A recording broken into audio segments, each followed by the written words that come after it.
All right, today we're going to talk about something that might touch a few egos. It might cause a little anxiety to the hard chargers, but we're going to talk about control. And control is not going to be the firearm control. It's not going to be trigger control.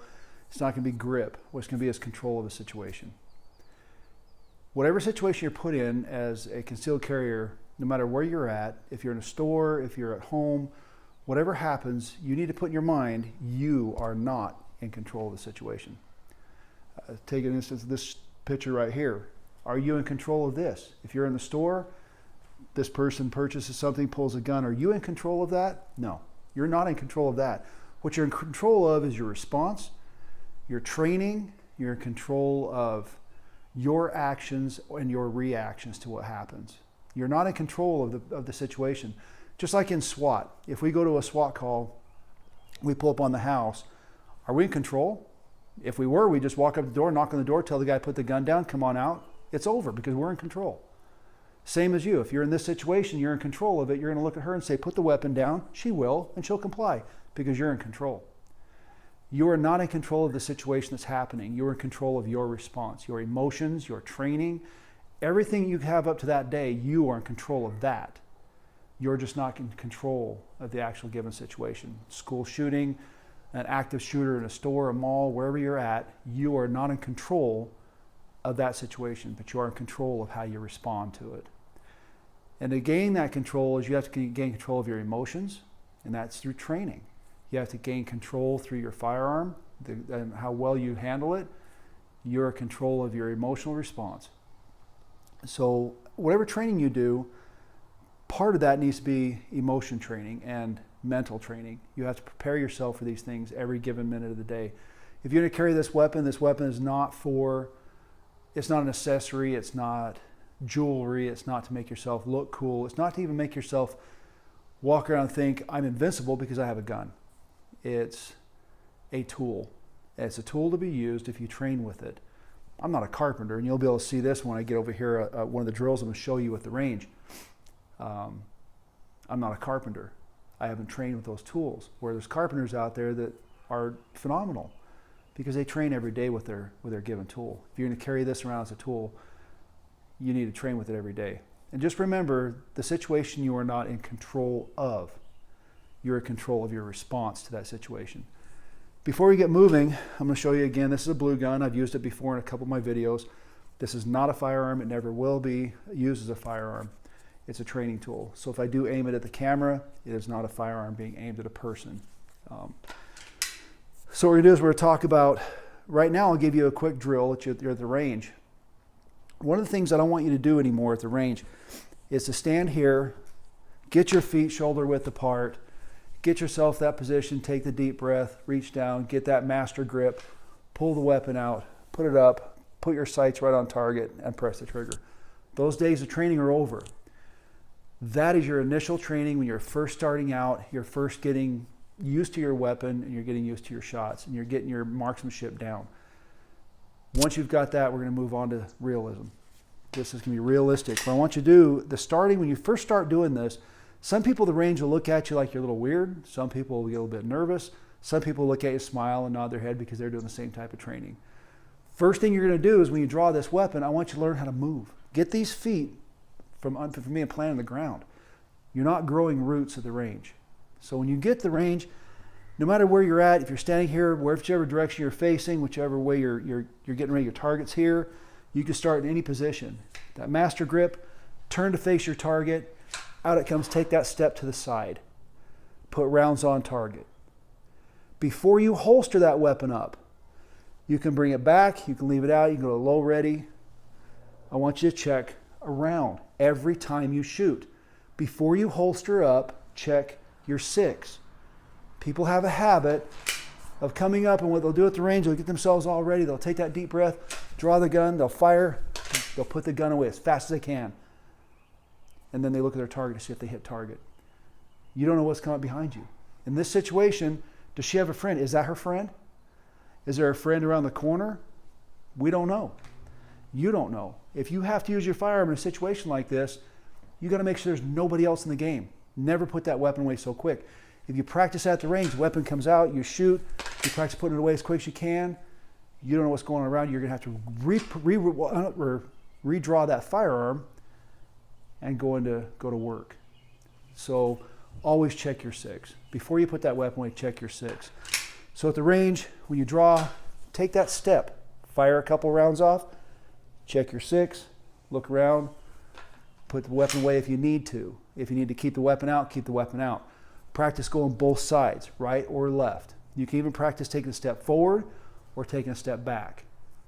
And that's another drill we're going to practice with right here. And what we'll do is, as I said, you'll see this bit of carpentry work that I'm not a carpenter, but it's something you can make at home. And I did this, just some spare plywood. I just cut this barricade out, and we'll show the barricade. What it is it's a simple barricade. You're going to shoot from behind here, here, here, and you shoot prone. We talked about that in one of our videos on how to shoot in these different positions. This is just a drill at the range. You, like I said, a piece of plywood, anything you've got, just little stands. It can be broke down really quick, transported. Doesn't matter if it's sturdy, because we're not using this as a brace. We're using it more of just barricade, where you're hiding behind something. You're taking a step back from it. Remember when we talked about this, you draw your weapon out.